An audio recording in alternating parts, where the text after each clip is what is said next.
Sejam muito bem-vindos, amados meus, aqui a mais uma aula de Geografia focado no concurso da Polícia Militar do Paraná e do Corpo de Bombeiro do Paraná, comigo, professor Kennedy Santos.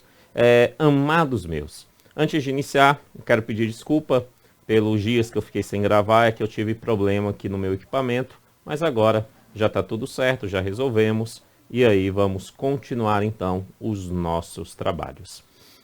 Beleza, então. Olha bem, nós estamos no primeiro grande título ainda, que é da população, estruturação socioespacial em múltiplas escalas, e no seu primeiro subtítulo, que é um título gigante, que é esse aqui, estrutura demográfica, distribuição da população em novos arranjos familiares, movimentos, rede de imigração, impactos econômicos, culturais e sociais nos deslocamentos populacionais. Esses aí nós já vimos nas aulas anteriores, e aí falta o último pontozinho dele, que é população, meio ambiente e riscos ambientais, que é exatamente o assunto desta aula. Quando nós falamos sobre população, meio ambiente e riscos ambientais, eu entendo com esse título que o examinador, na verdade, ele está querendo a relação entre população, o meio ambiente e quais os riscos ambientais essa relação que a população humana oferece ao meio ambiente. Esses riscos ambientais, essa relação, ela é ocasionada, ela é levada, né, a definir o que nós chamamos de impactos ambientais. Mas não é qualquer impacto ambiental que o examinador quer, porque impactos ambientais eles podem acontecer naturalmente. Naturalmente, que já é um vulcão. O vulcão jogou cinzas. É um impacto ambiental, mas é um impacto ambiental naturalmente. Um raio faz pegar um incêndio em uma floresta. É um impacto ambiental naturalmente.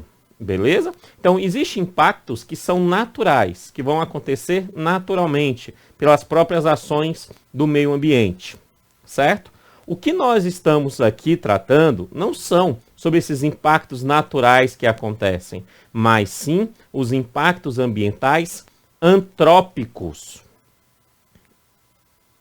Impacto ambiental antrópico, né? Ou seja, impacto ambiental humano. Sim, o examinador ele gosta de chamar mais de antrópico do que humano, beleza? Então lembre-se, falou de antrópico, ação antrópica, a gente está falando de ação do ser humano. De boa? Beleza. Então quais são esses impactos, né, ambientais antrópicos? E o que são esses impactos? Vamos começar a entender o que podemos caracterizar como impacto. E essa característica, ela é tudo aquilo que possa provocar a alteração no sentido ruim das ações ambientais para o ser humano. E para o ser humano e para o meio ambiente como um todo, né? E essa ação, ela pode ser caracterizada então como prejuízo à saúde, prejuízo à segurança, ao bem-estar da população, prejuízo às atividades econômicas e sociais, né? Condições estéticas e sanitárias do meio ambiente alterada, qualidade dos recursos ambientais, né? Qualidade a água, por exemplo, a água teve uma alteração na qualidade dessa água. Então você teve aí um impacto ambiental antrópico, obviamente que a gente só está focado nos antrópicos, né? Que vai dar prejuízo à sociedade e aos animais que consomem aquela água, né? E aos vegetais e assim por diante. Tá? A biota, né? A biota nada mais é do que a fauna e flora de um mesmo local. Beleza? Então, biota marítima é a fauna e flora marítima, tá? Biota amazônica, fauna e flora da Amazônia, e assim por diante, beleza? Então, isso também pode ter aí prejuízo por ação humana, né? Então, toda vez que a gente fala de impacto ambiental, são impactos de que alguma forma possa interferir em um desses elementos, na minha saúde, na minha segurança, no meu bem-estar, nas questões sociais, econômicas, e que tudo isso seja provocado pela ação do homem. Beleza? Agora, quais são os impactos ambientais antrópicos que nos chamam a atenção? Né? Aqueles que podemos entender em escalas. Né? Esses impactos ambientais são alguns. Eu separei 7 e eu coloquei um 8º para a gente falar de algumas outras consequências. né? Mas os impactos ambientais podemos dividir da seguinte maneira para fins de prova, para facilitar a nossa vida. O primeiro impacto provocado pelo ser humano e a sua urbanização é o que a gente chama de efeito estufa. Na verdade, cuidado com esse termo, porque efeito estufa, ele é algo que acontece naturalmente. Sim, naturalmente. Basicamente ele funciona assim, ó. O Sol aquece a Terra, raios solares. Esses raios solares vai para o ambiente sólido da Terra, ou líquido, né? Então para a Terra ou para a água, né? Essa água, esse solo, ele fica com algum calor e depois emite calor também, né? Sobe o calor, certinho? Esse calor, ele vai voltar para a atmosfera, para a atmosfera. Lá na atmosfera tem gases, que são chamados de gases estufa. Esses gases mantêm esse calor mais na Terra, mantendo assim a Terra aquecida. Entendeu?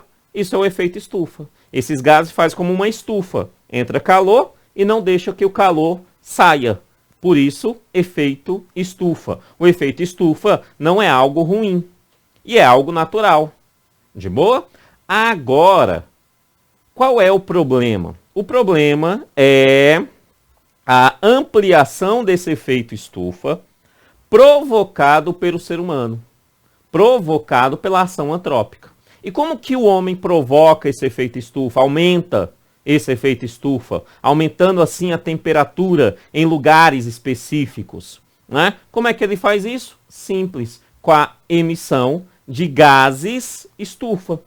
Quanto mais gases estufa tiver na atmosfera, né, mais vai reter calor no planeta. É simples, ou naquela região específica onde que esses gases foram ali emitidos. Simples, beleza? Então, vamos entender. Quais são os gases estufas? O dióxido de carbono é o maior deles, e é o que você tem, principalmente com a queima de combustíveis carbono, né? Gasolina, diesel, petróleo, carvão mineral, tá? Gás natural. Então, eles terminam queimando dióxido de carbono, então, aumenta então a quantidade, né? Também,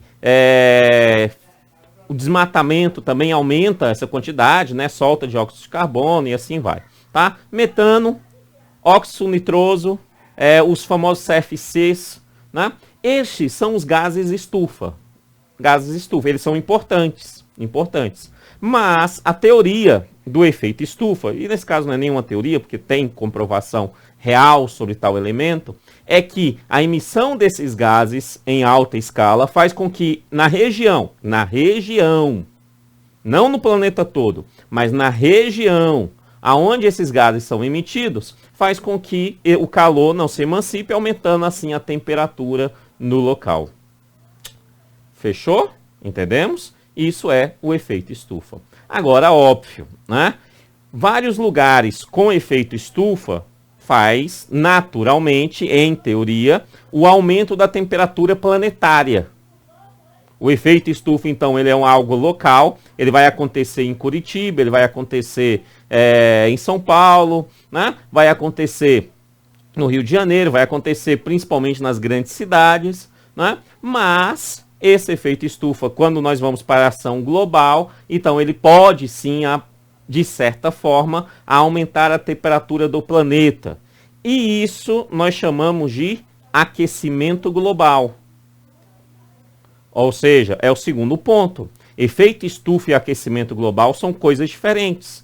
Em teoria, o efeito estufa, vários efeitos estufas em vários lugares, amplia o aquecimento global, ajuda na ampliação do aquecimento global.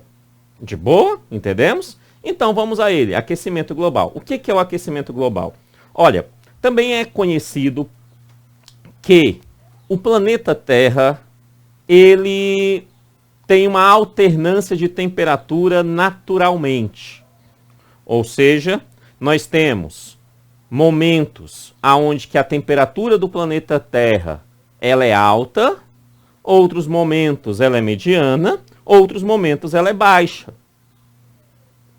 É só você ver um pouquinho aí, por exemplo, a própria era glacial. Era um período de temperatura extremamente baixa. Né? Então você tem elementos onde que a temperatura do planeta muda naturalmente. Tem vários fatores, né? A relação da Terra com o Sol, né? A localização, tem vários fatores que termina modificando essas temperaturas no planeta naturalmente, tá? Então o aquecimento global é algo natural, dependendo da época, do período, em séculos, em milênios, você vai ter naturalmente o aquecimento global da Terra. De boa? Tranquilo? Show, show. Porém, todavia, contudo, esse aquecimento global pode estar sendo intensificado pela ação do ser humano. Essa é a teoria do aquecimento global. Eu falo em teoria, nesse caso, por quê? Porque existem pesquisadores que falam que o aquecimento global, que está realmente acontecendo, está acontecendo por interferência humana, e outros pesquisadores estão falando, não, esse aquecimento global faz parte da naturalidade do próprio planeta Terra. Então, o que você precisa saber é que existem as duas perspectivas. As bancas examinadoras gostam mais da perspectiva de que há uma ação humana nesse aumento da temperatura planetária, beleza? Por isso, ele é importante aqui na nossa análise, essa perspectiva do aquecimento global. Então, o que ele é, né? Ele é um impacto, então ele vai ser um impacto provocado pela ação humana, que está elevando a temperatura da Terra. Está elevando. E como é que ele eleva? Resumidamente, entre vários fatores, está na ampliação dos gases estufa na atmosfera. Quanto mais gás, em teoria é isso, quanto mais gás o ser humano emite para a atmosfera, né, planetalmente, agora não de forma local, mas de forma planetária, mais vai ser quente o planeta Terra, mais vai aumentar a temperatura do planeta Terra, tá? E tendo como prova, num aspecto cronológico, temporal cronológico em relação a isso, é que houve sim um aumento já calculado de temperatura do planeta Terra da Revolução Industrial para cá. Um aumento de 1% dessa temperatura no planeta como um todo. Né, de um planeta como um todo. Há perspectivas de chegar, e aí são perspectivas, não há fato, não há nenhuma prova, mas são perspectivas que se a produção desses gases carbonos na atmosfera pelo ser humano continuar da forma que está, vai chegar a 5% de aumento da temperatura do planeta Terra. Tá? E como é que aumenta, como é que o ser humano joga esses gases carbonos? Principalmente através do desmatamento. Sim, desmatamento emite gás carbono e queima de combustíveis fósseis. Tá? E queima de combustíveis fósseis. Isso, petróleo, gás natural, carvão mineral, tá? Isso eleva o gás carbono e outros gases para a atmosfera, fazendo assim com que o planeta não deixe o calor sair, aumentando assim então o aquecimento global. Entendemos isso? Beleza? Show! Quais são as consequências desse aquecimento global? Seja esse aquecimento global artificialmente provocado pelo ser humano através da emissão desses gases, ou seja ele natural.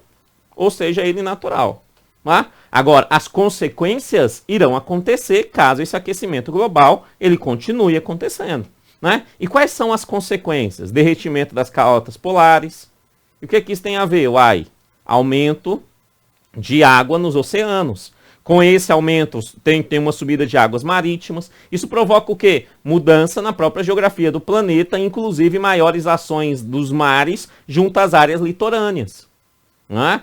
Aumento da evaporação, porque é mais calor, então a água evapora mais. Mas quando evapora mais, qual é o problema disso? Se tem mais evaporação, tem mais chuva. Então gera quantidade de chuvas maiores em várias regiões. Então, quando as enchentes são provocadas por aquecimento global, em teoria você pode falar que tem uma interferência, né? Mas não necessariamente só por isso. A enchente se dá também Porque se constrói cidades próximo a rios sem cálculos anteriores da vazão da água na época da chuva. Não é só uma questão do aquecimento global, mas é uma questão de planejamento da construção da cidade. A cidade cresceu muito sem entender como que funcionava ali aquele rio e principalmente na época das chuvas, beleza? Mas sim, há uma quantidade de chuva ampliada com o aquecimento. Fechou? Entendemos? Ponto. Então esse é o aquecimento global. Lembre-se, tem a teoria, e é essa que deve cair em prova, mas tem a outra, você tem que lembrar que existe a outra também, que esse aquecimento é algo natural, mas tem a teoria aonde que esse aquecimento global vem principalmente da ação do homem, né, da ação do homem. E essa é a mais aceita pelos organismos internacionais, tal, pelas universidades e pelas bancas examinadoras. Beleza. Um outro ponto que nós temos que entender é sobre a poluição atmosférica. A poluição atmosférica, a poluição do ar. Essa é bastante simples, né? Novamente ocasionada por gases emitidos pelo ser humano, né? Não só gases, mas também fuligens, por exemplo, queimadas, joga fuligens, as indústrias, né? Quando saem aquelas fumaças lá também tem fuligem, tem outros aspectos, mas essa poluição do ar, né, além dos possíveis aquecimentos, ela também gera como consequência o aumento de doenças respiratórias e cardiovasculares, né? Você começa a ver em períodos aí de mais seca, por exemplo, que essa poluição vai estar mais no ar, né? Pessoas com rinite, bronquite, aumenta a quantidade de pessoas nesse sentido, de crianças, idosas, tendo que ir para o hospital para ter ali receber hidratação, tal, e outras coisas nesse sentido, beleza? Tá, então você tem esse tipo de aumento. Poluição do solo é um outro aspecto também ocasionado pelo ser humano. Ele é feito através de rejeitos industriais, bastante tranquilo, seja qualquer tipo de rejeito industrial, né? Ele vai acontecer. Armazenamento do lixo, né? Seja feito de forma mais técnica, através de um aterro, ou sem nem técnica nenhuma e altamente desumana, que é o lixão, né? Esse lixo, ele provoca o chorume do lixo, que também vai poluir o solo, né? E os defensivos agrícolas, os agrotóxicos, os defensivos agrícolas, né? Os defensivos, eles obviamente, eles vão parar no solo, podendo assim danificar o solo, né? Porque é um objeto estranho ao solo, então podemos identificá-lo como um poluente desse solo. Perfeito? Então essa é a poluição do solo, simples e direto, né? Poluição das águas. Poluição das águas, também da mesma forma, provocadas pelo ser humano, mediante rejeitos industriais que atingem os mananciais hídricos, né?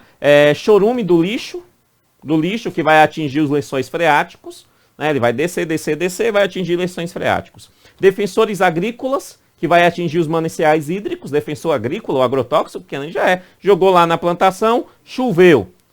A água, ela segue o padrão natural da física, né? Aonde estiver descendo, o agrotóxico vai descer junto com essa água. E o que tem lá embaixo? Sempre o que tem embaixo? A água. Ou seja, os córregos, os rios, sempre se encontram nas partes rebaixadas do planeta. Então isso significa que a água vai para a área de depressão, né, dessa terra, né? Beleza. Esgoto sem tratamento, também despejado em rios, lagos, mares, óbvio, né? Esgoto sem tratamento não significa que não existe forma de tratamento do esgoto.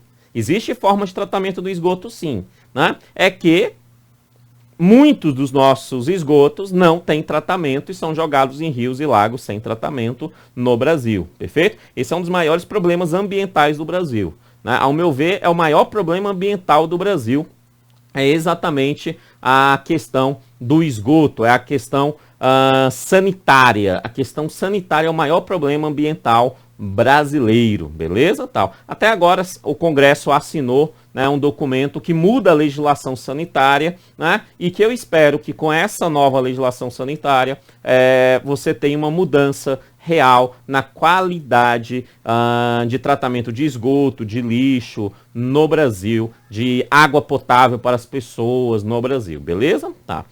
Agora que é possível tratar, você tem vários lugares que tem estação de tratamento de esgoto, né, que você retira ali a parte sólida, que você pega a parte líquida e você faz um tratamento corrigindo o pH dessa água, né, deixando ela ali um pH neutro, certo? Sem ser ácido, sem ser alcalino, para poder voltar para a água, sem danificar assim a grande quantidade de água que é do rio, do lago e assim sucessivamente. Beleza? Então é algo. E os acidentes, e eu deixei claro em aspas, porque para mim qualquer coisa que pode ser evitado não é acidente.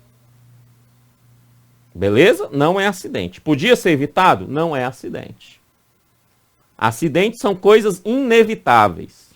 Mas eu vou colocar como acidentes. No Brasil, por exemplo, como as barragens de Mariana e Brumadinho, da Vale, né?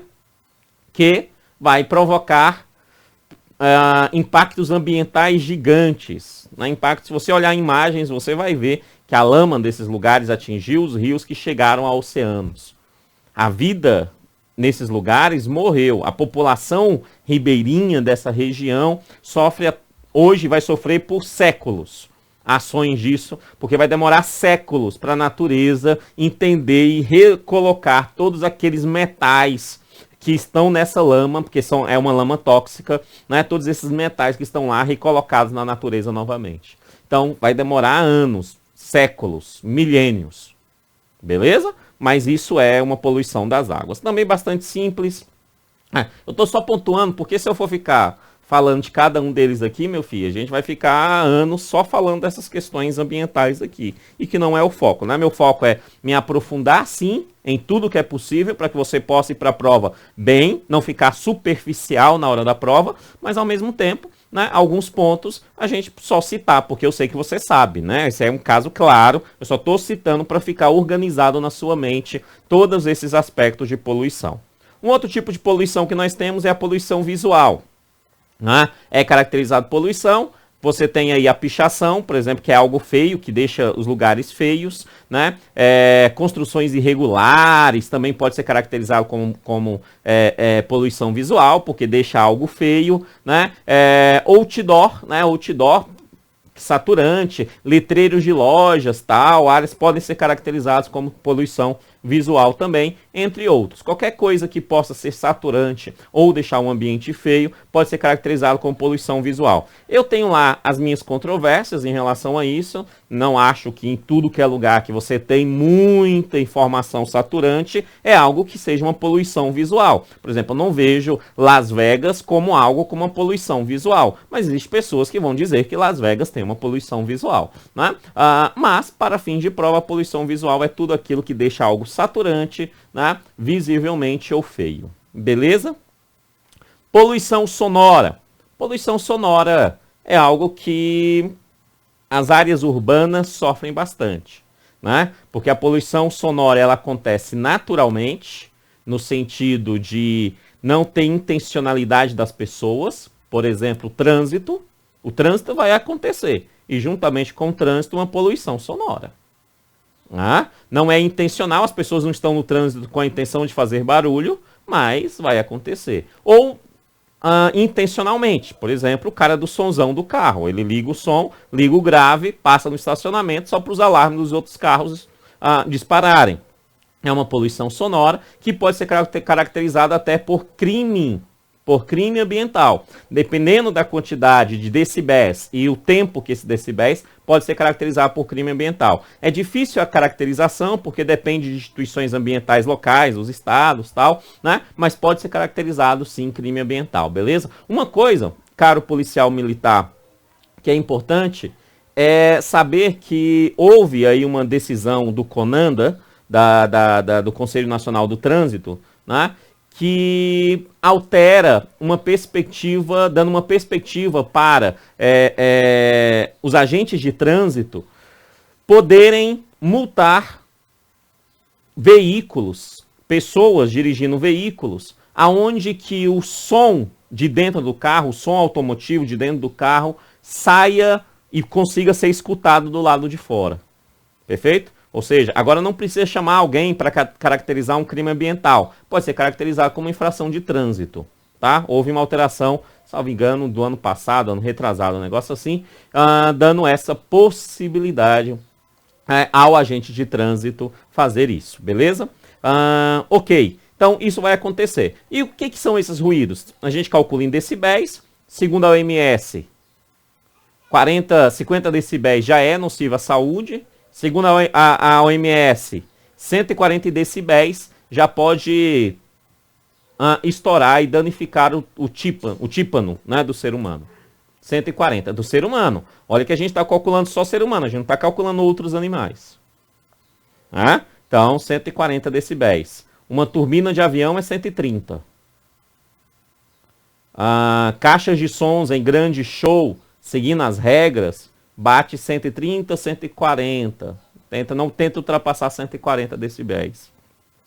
Perfeito? Então, para a gente entender isso, tá? Entender. É óbvio que não há, escutei um som a 140, meus tímpanos vão pro pau. Não funciona assim, mas pode acontecer, tá? Pode acontecer. E a altura desses ruídos pode caracterizar crime ambiental, tá? Fechou? De boa. E para a gente encerrar, os outros impactos ambientais provocados pela ação antrópica, né? Então o homem vai fazendo as coisas e outros impactos vão acontecendo. Entre eles, pessoas vivendo de lixão.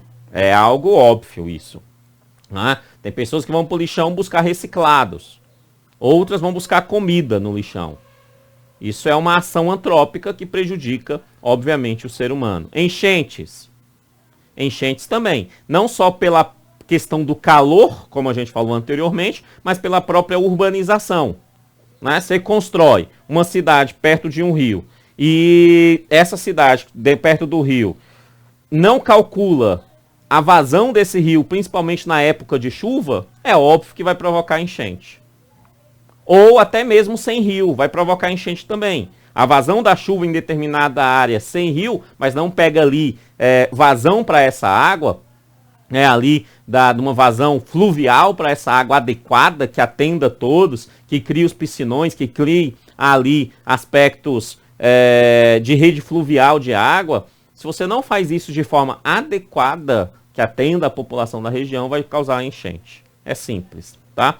Ilhas de calor. Ilhas de calor é um fenômeno interessante. Esse é altamente comprovado. É só pegar grandes cidades e lugares sem grandes cidades e ver o calor desses lugares. Você vai ver que nas grandes cidades altamente urbanizadas, sem nenhuma vegetação, nessa região o calor aumenta. Então a gente chama isso de ilha de calor. Por quê? Porque o asfalto não deixa a terra respirar e absorver calor. Né? É isso, é você entender. As ações urbanas, asfalto, cimento, não deixa a terra receber o calor e absorver, fazendo então com que naquele local gere uma ilha de calor. E a chuva ácida, né? Quanto mais gases nós jogamos na atmosfera, quanto mais gases, de forma geral, jogamos na atmosfera, óbvio que quando houver chuvas, esses gases vêm junto e esses gases, essa chuva vira o que a gente chama de chuva ácida, provocando então problemas ao meio ambiente,